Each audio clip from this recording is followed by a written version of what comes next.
implications of what he is doing are no different than the propaganda campaign that Hitler and his Nazi unit carried on in Germany that ended up eliminating 6 million Jewish people. Now, what is most interesting is that Hitler said the very same thing. He said, number one, that the Jews were genetically inferior to the Aryans. If one believes that the German people would have tolerated the concentration camps and the gas chambers, if news media, like the programs that Mr. Brown is setting on, if those people were willing to bring discordant views out into the open, I don't believe the concentration camps and the gas chambers could have continued to exist in Germany.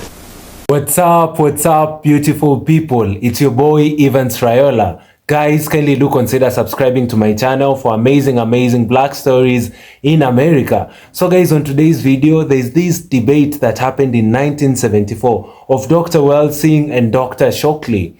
They were discussing on matters race, and this is one controversial debate that actually streamlined the way the white supremacists were carrying, or rather taking advantage of black people in the US. So guys, I want you to watch this interview of Dr. Welsing arguing with Dr. Shockley, who was a white supremacist. And before we watch it, I just want to do a background check about their stories. So Dr. Frances Cress Welsing, a psychiatrist known for her work on racism and her theory on Cress' theory of color confrontation, engaged in several debates during the 1970s, one of which was with Dr. William Shockley. The debate between Dr. Welsing and Dr. Shockley centered around the controversial topic of race and intelligence. Shockley argued in favor of eugenics,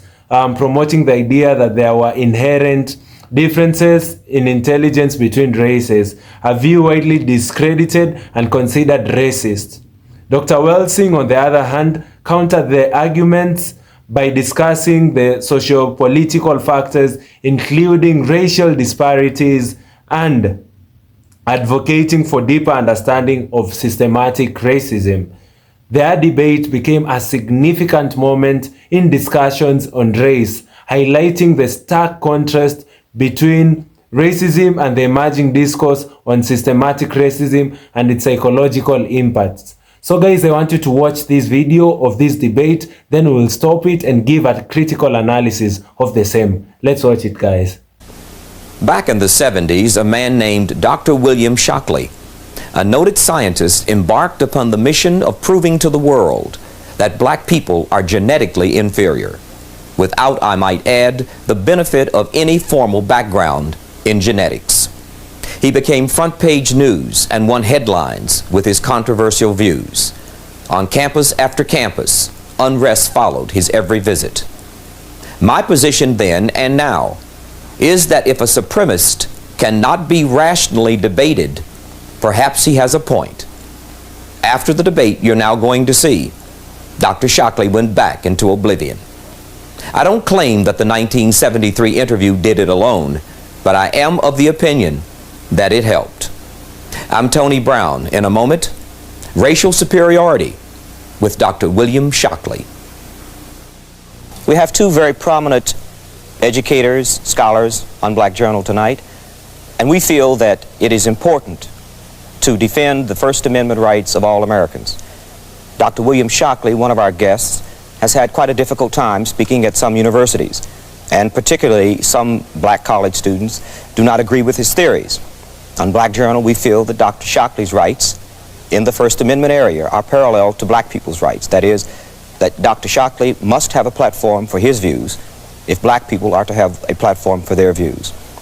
Dr. Frances Welsing, on the other side, has difficulty in expressing her views on legitimate mass media outlets because many whites do not agree with her theory of genetics. Now let's find out what the controversy is about. Dr. Shockley, please give us the benefit basically of what your theory is. My principal point, Mr. Brown, is not so much a theory of black-white differences, but is summed up in one word, which is the theme of my appearance on your program and my efforts, and the word is dysgenics. And dysgenics means effectively downbreeding, retrogressive evolution. And I fear that this is worst for the black community, and I particularly welcome an opportunity to appear on Black Journal just for these reasons. And let me say also that when I first met Dr. Welsing, it was not black students who were disrupting, but white students. And Dr. Welsing made a very sincere and I thought extremely effective effort, a well-planned effort. It was not effective with these white students at Staten Island Community College, so I would have a chance to speak. In fact, I think they prevented her from saying what she wanted to say when she was trying to gain me a platform. So my main theme is that we have problems that we should face and we should look at connected with dysgenics, and I welcome any opportunity I have to bring this out so that people can look at it and worry about it. Dr. Shockley, you are accused of having a theory that is a white racist theory. How do you respond to that? Well, I respond to that by saying that I've considered whether or not I am a racist. Racist is an epithet that used to damage my self-esteem, but it doesn't anymore. I feel it's untrue.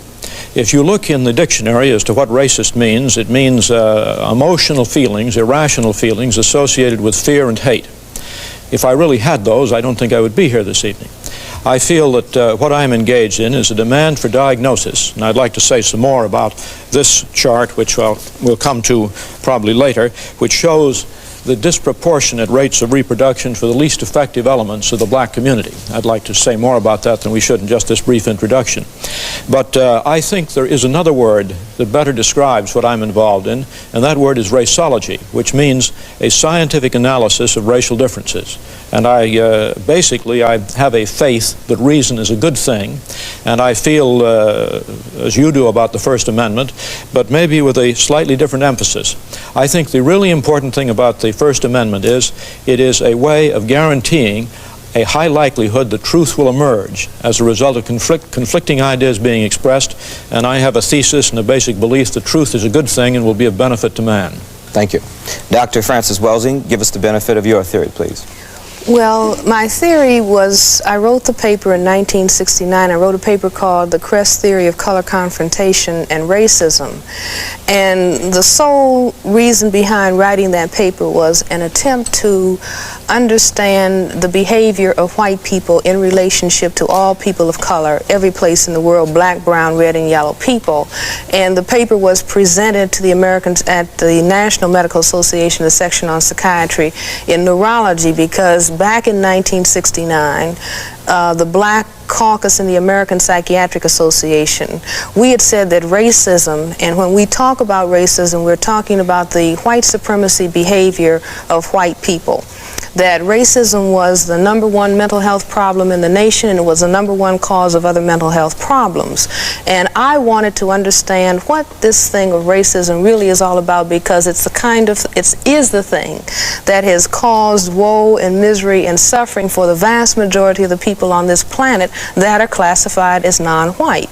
And in my attempt to understand why the necessity of white people to keep saying that white is superior and that the condition of non-white is inferior, and the more I thought about it, in conjunction with an idea that a friend of mine had, that racism was a worldwide behavioral system for the maintenance of white supremacy by a small minority of people, I put those ideas together with what we know about genetics, what we know about the condition of skin whiteness itself. The condition of skin whiteness is the genetic inability to produce skin pigment called melanin. This is a genetic recessive trait. It is a genetic deficiency state, not as defined by Frances Welsing, but defined by geneticists and dermatologists, that the inability to produce the skin pigment of melanin or melanin pigment is described as albinism. And I think that white people, even though most white people are not consciously understanding their problem in genetics, they are certainly aware that they are genetically dominated by people of color. That's why it was a statement, one drop of black blood makes you black, because people of color have the genetic capacity to annihilate white people.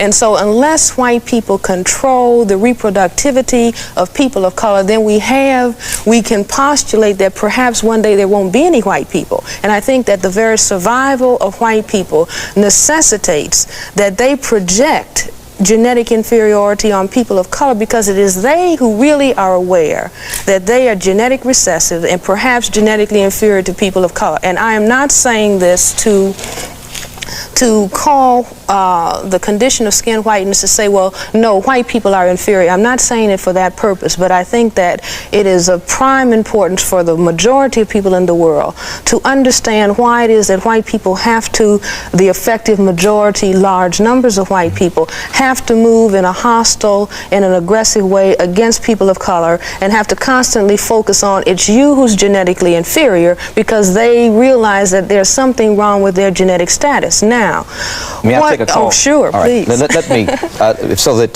because we have a number of calls, and we'll see what the public wants to find out also. Family, in today's video there are two interesting figures, one of them being a white supremacist and one of them being a lady who was trying to fight for the rights of black folks in America. You know, William Shockley had a mission to prove to the world that black people are genetically inferior without any form of background in genetics. Remember, Dr. Shockley doesn't have any form of background in genetics, but he goes ahead to push an analogy that black people are actually genetically inferior. You know, and most of the places that he went to spread this message, he received a lot of backlash, including universities that he went to speak to scholars. He was chased away. People walked away from the halls. You know, it is reported that many times this happened. And then we have Dr. Welsing, who says that the black people are the majority of people in the face of the earth. She says that black people are 9 over 10. Then the remaining 10th is white people. And she emphasizes that black people are actually genetically empowered when it comes to matters of color. If black men were to mingle with white women or vice versa, the white race would be extinct in a matter of years because the melanin carried in black men and women is just very strong, you know. And Dr. Welsing in another talk says that the biggest fear of white folks, or rather white supremacists in the US, is that their race may be wiped out by black folks or people of color. It could be black, brown, yellow, red. You know, these people of color can bring down the white race. And she says that the white people have always been having a lot of racial prejudice to black folks because of fear that they have that black folks can take over and the white race can be extinct. But now, the analogy that Dr. William Shockley pushes is right the opposite. You know, they want to make black people feel bad. They want to make black people feel like they're inferior. That's why they are pushing for the analogy that black people are genetically inferior. But when you look at it deeply, according to Dr. Welsing, you know, that is the case for white folks, but not black people in the US.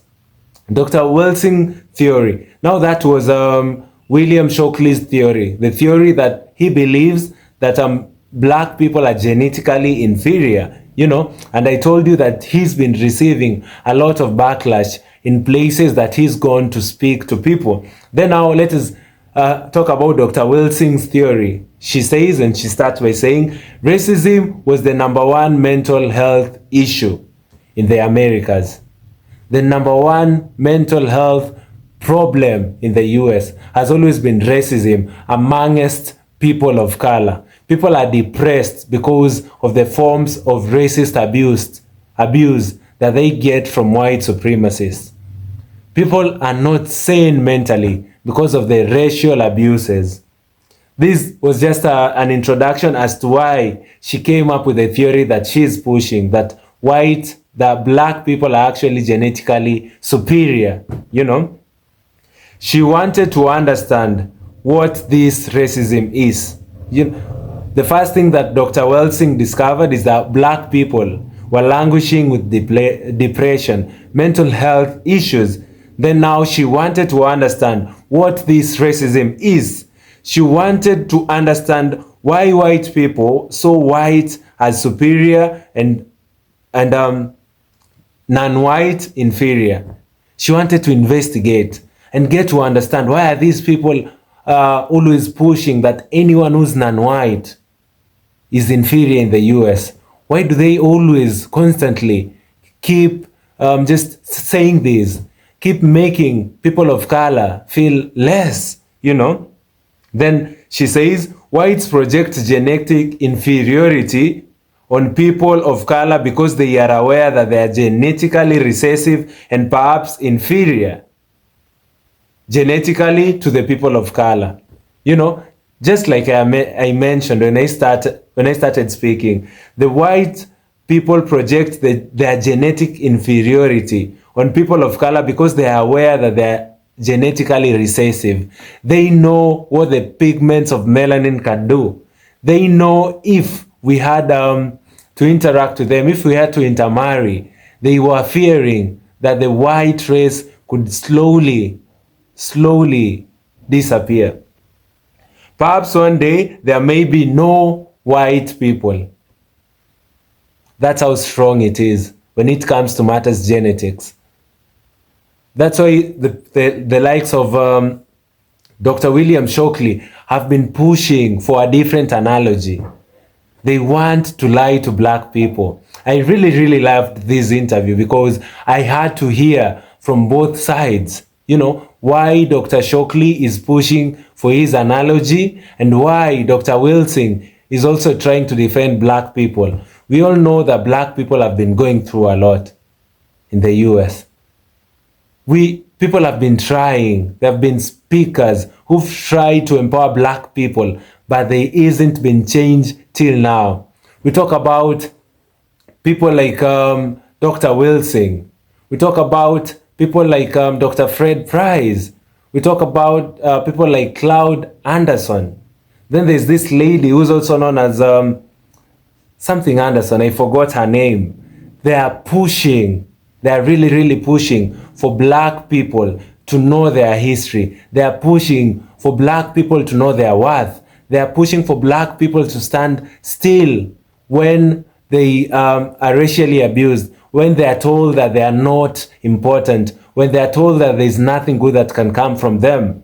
I really appreciate the works of these scholars that I have mentioned because they've really tried to change the face of black people in the US. Some of them are resting in peace right now, but their works, their teaching will forever live with us. So guys, thank you so much for watching this video. Kindly do consider subscribing to my channel for amazing black stories in Africa and in the diaspora. And guys, currently I am doing a series on black history in America. Kindly go check out other videos that probably you've not seen. If you're seeing this for the first time, we do black stories. Welcome to this space, guys. Subscribe, comment down below. Let me know what you think about this video. And guys, I'd be so grateful if you also support me through super thanks, guys. So see you all in my next video. Goodbye, guys.